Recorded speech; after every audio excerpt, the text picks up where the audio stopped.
Hello, I'm here today to talk to you about 7 ways to optimize the performance of your paid ads. Um, I love ads, and I want to know how you feel about ads. So, drop me an emoji in the comments with how you feel about ads. You love them. Give me a heart emoji or an X or an exclamation mark. You hate ads. Or give me a hashtag if you neither love nor hate ads but you want to learn more. So if you want to learn more, you're here in the right place, because I'm going to take you through 7 ways that you can optimize the performance of your ads. So this is relevant for you if you're running ads at the moment and you want to get better results, or you're not currently running ads and you just want to get a bit of knowledge before you get started. So my name is Stacey Hughes and I am a mother of 4 children. I've got 3 boys and a baby girl. My husband is a dietitian, and we, at the end of last year, we decided to pack up our house and travel around Australia in a caravan. So we've made it down to Tassie. We've been here since January, and we decided we couldn't homeschool our kids anymore and work at the same time. So we found this little town called Swansea on the east coast of Tassie. We put the kids in school, and we decided to stay here for a couple of months before we head back to the mainland, and start and continue on with the rest of our trip. So when we were prior to moving, we owned a dietitian clinics, 5 dietitian clinics, and we had 18 staff. And but it wasn't always like that. When we first started, we had it was just my husband and I, and we had 3 small children. We were working really late at night and long days, and I just knew there had to be a better way to get new clients, and I knew there had to be a marketing strategy out there that I hadn't tried yet. So I thought I'd give Facebook ads a go, and I learned everything I could about it, and I used it to grow our business. So we had an online course and we live launched that, and we used paid ads as our strategy for that as well. So how I come to fall into ads, when we were selling our business, I decided, like about a year ago, I decided, what do I love? What am I good at? And what can I be paid for? So I came up with paid ads, and I do mainly focus on helping Kajabi course creators because that is what I am as well. I really love the platform. It's easy to use. It has great integrations with Facebook and Instagram. And I can really help course creators show their awesomeness to the world by using paid ads. So yeah, I'm here as your Facebook coach. I love ads, so much so that I created a membership called Fab Ads, and this is the ultimate membership for paid ads. So I help you with your copy, I help you with your strategy, and your images, and help you get set up to get the best results out of your ads. So why should we advertise on Meta? So when I say Meta, that means Facebook and Instagram and, all the other, businesses that are owned by Meta. So why should we advertise on there? Well, Facebook is still the #1 social network in the world. Love it or hate it, we're all using it. And if your target client or your ideal client is on Facebook or Instagram, then you need to be there as well. And there's 500 million daily active stories on Instagram and Facebook alone. So definitely that is something that we need to embrace if we haven't already. So why advertise on Meta? Out of the top 7, the top 7, well, 3 out of the top 5 are owned by Meta. So so that is a great reason to still advertise on this platform. And we have to realize that it's a social media platform. If we're only going to get delivered ads all the time, we're going to quickly jump off. So we, as a business, we have to know that we have to do engaging consistent content as well as advertising, because it is a pay to play platform. So step one, we need to post on the platform you want to advertise on. So if you're, wanting to do ads, and I have clients come to me all the time and they say, they want to do ads, and I ask them, are they posting consistently and engaging content already on that platform? And they say no. So before you start ads, you kind of need to think about that strategy first, and you need to think about what types of content you're going to deliver that's going to be engaging for your audience. And then that way you're not wasting money on ads as well, because you can then work out what your audience responds to before you go and put some money behind those posts. So it's good to use ads to reach new people, but you've got to get your messaging and your website and everything working well first, before you even start ads. So a great idea to do something consistently is to batch your content. So get a spreadsheet, use a scheduler like Later. I use Later, and map out your content pillars or your themes, or just have a day where you brainstorm all the ideas that you want to create content about, and then just separate those into columns on a spreadsheet, and then create your content, get your VA to create the images and the videos, and then you're able to have it all scheduled in, so you don't even have to think about it, because it's so hard each day just waking up and think, what am I going to post about on social media today? At least this way it's a bit more strategic, and you'll have a more consistent approach to doing that. And once you've got that all sorted, then you can work out what is your audience responding to, and then you can turn that content into ads.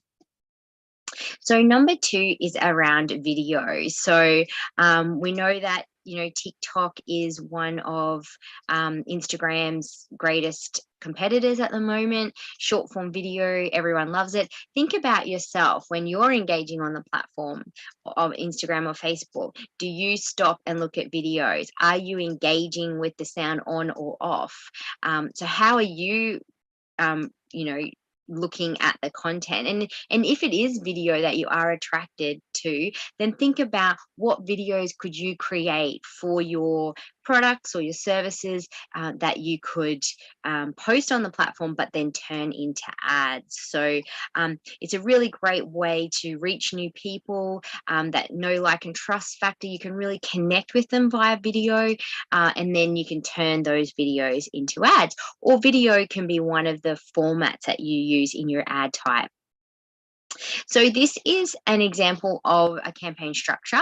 So, we have a budget and we have a duration. So I just wanted to go through this campaign structure, because sometimes people get a little caught up in the terminology, and it's hard to understand. So when you have go to set up your campaign, you have one goal. So in this example, it's lead generation. And then we need to think about, who are we going to deliver these ads to? So that's our ad set. So maybe we want to create an ad set of all the people who watched a video in the last 30 days. Then we might create a lookalike of that audience. So we might say to Facebook, of those people that watched that video in the last 30 days, go and find me a 1% match of those people. And that's who I'm going to deliver this particular ads to. And then your third ad set might be, your ideal client, and you know how to target them. So for example, in this example, it's accountants. So you might target accountants. And then you want to think about the ads underneath that. And you want to split test 2 different types of formats, or 2 different types of ads against each other. So maybe it's a video, and maybe it's an image that you use. So if at the moment you're running ads and you're not using video as one of your formats, you definitely should add that in and see how that performs against the image, because that's a really great way to tell, is my audience engaging with video as opposed to images. So this is an example of all the different types of campaigns that you can run on Facebook and Instagram.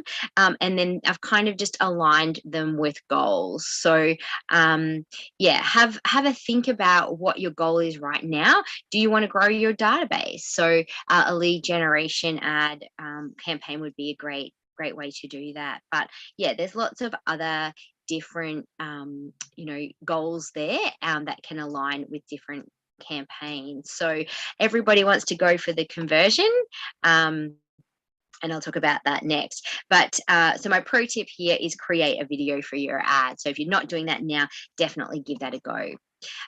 So the next step beyond just doing video is reels and stories. So it's really important to embrace these formats on the platform. So they're brand new formats. Well, Facebook Reels is brand new into Australia. Reels has been in Instagram for a while. They're short form videos. You can use video and images with music and sort of tell a story. You might see a lot of people dancing and pointing in their reels. You don't have to do that if that's not your thing. But you can create some educational reels and really attract your client that way. You will get better reach if you do embrace reels. So that's why I always encourage my clients to give that a go. And stories. So stories is just another short form format. Your circles in the top. It's a great way to engage with your customers already. And if you do get a lot of people that are already engaging with you via reels, it's a great way to sort of talk to them more in stories, and maybe you create a poll or you create some way to get them in your DMs. You ask a question. So it's all about just engaging them further to have those conversations offline so they can find out a bit more about you and what your offer is. So reels is hard. I know it is. It takes a long time to figure it out. And, we're all busy. We don't have time to do that. So I decided that I would find a way to do reels easily. I need to do reels. I tell my clients to do reels. So I came up with this little hack. It's a little mini training. Just in a nutshell, it's create story. You create a story, which your VA could do. They could do it in Canva. You upload it and save it to your highlights in Instagram, and then you turn it into a reel. So I've got a downloadable at the end, and you can get access to this little mini training. But it's a great way to embrace reels if you haven't already. So I really encourage you to try that out. At the moment, Kajabi, that's the platform I use, they have a $5 trial for 5 weeks, and they email 5-minute tasks daily. So I'm turning those 5-minute tasks into a 60-second reel. So I've got 35 reels to create. So one a day, every day for 5 weeks. So I'm using that hack that I've come up with to do that, because I don't want to spend all my days creating reels. So the next step is you must have an ads funnel strategy. So I see a lot of people, they go out and they just do ads, and everybody wants sales. At the end of the day, we all want sales, and they just want to do the conversion ads. They just want to get that money in the door. But unfortunately, it doesn't really work like that. So we've all heard this term funnel market in terms of marketing before. It's the customer journey. So we have to think, and it's the same with ads as well. So we have to think about what ads can we run that are top of funnel ads that can attract and engage new people.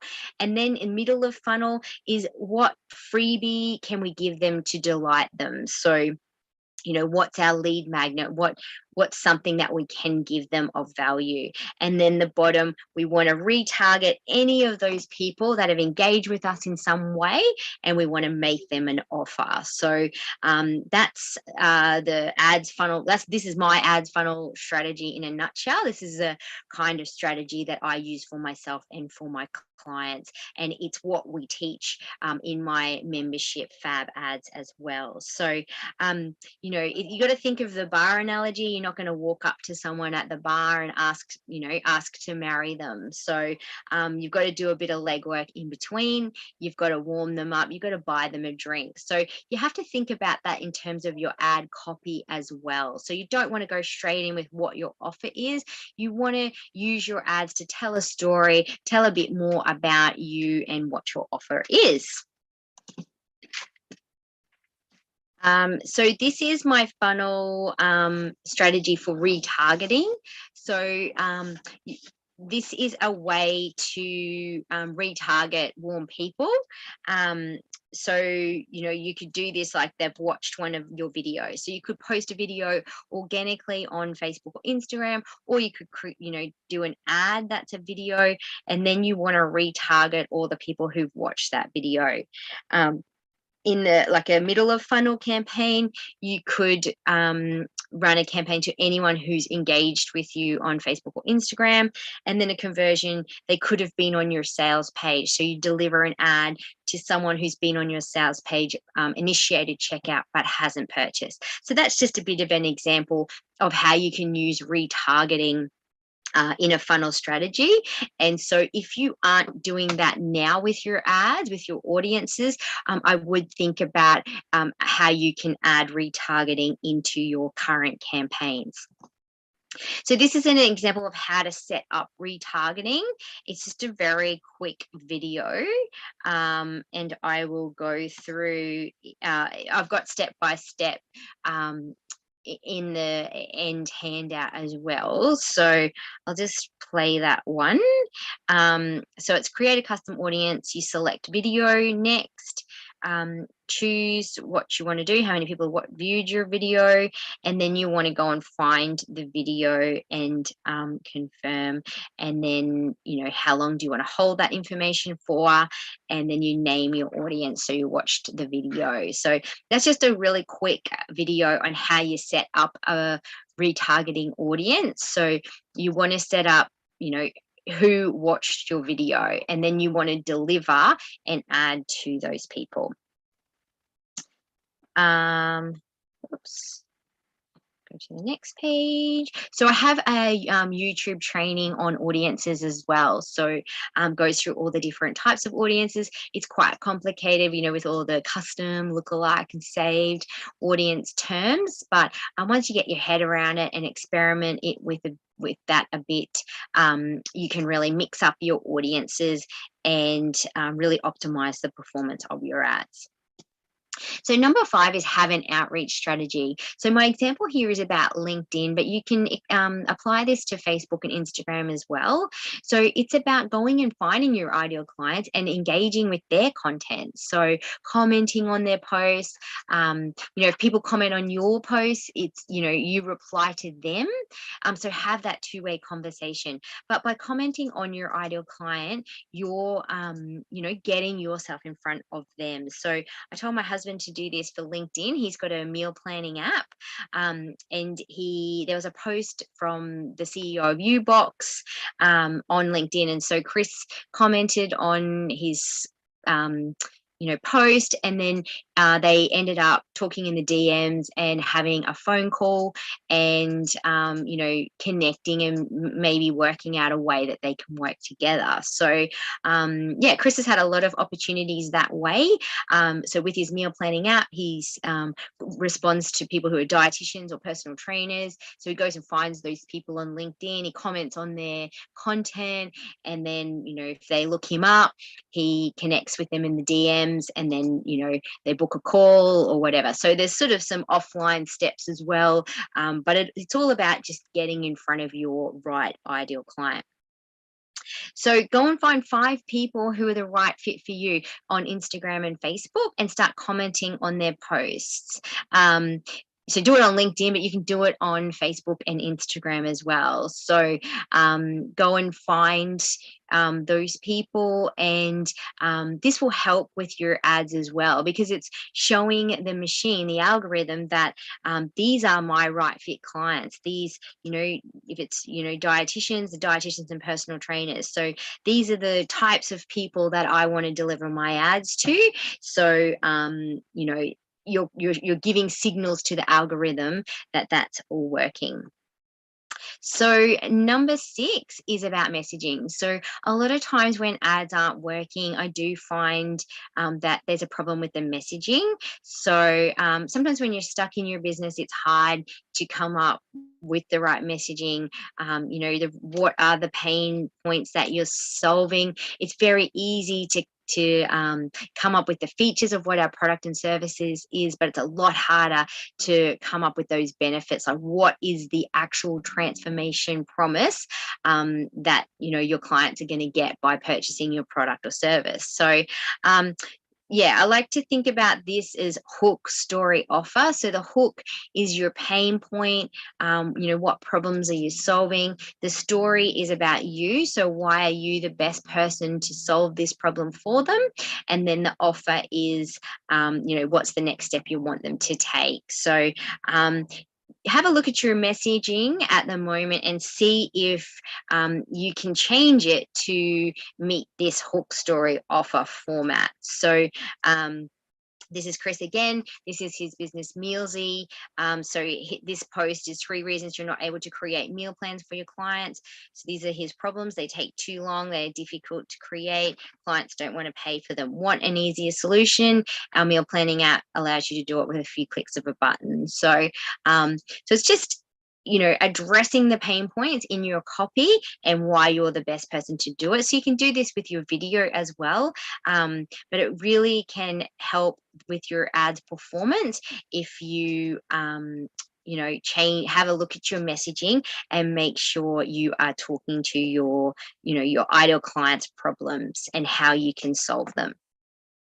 So I've got some ideas. I've got some swipe copy, so I'll give those to you at the end as well. Just some little templates that you can use to sort of change up your messaging a bit on your ads.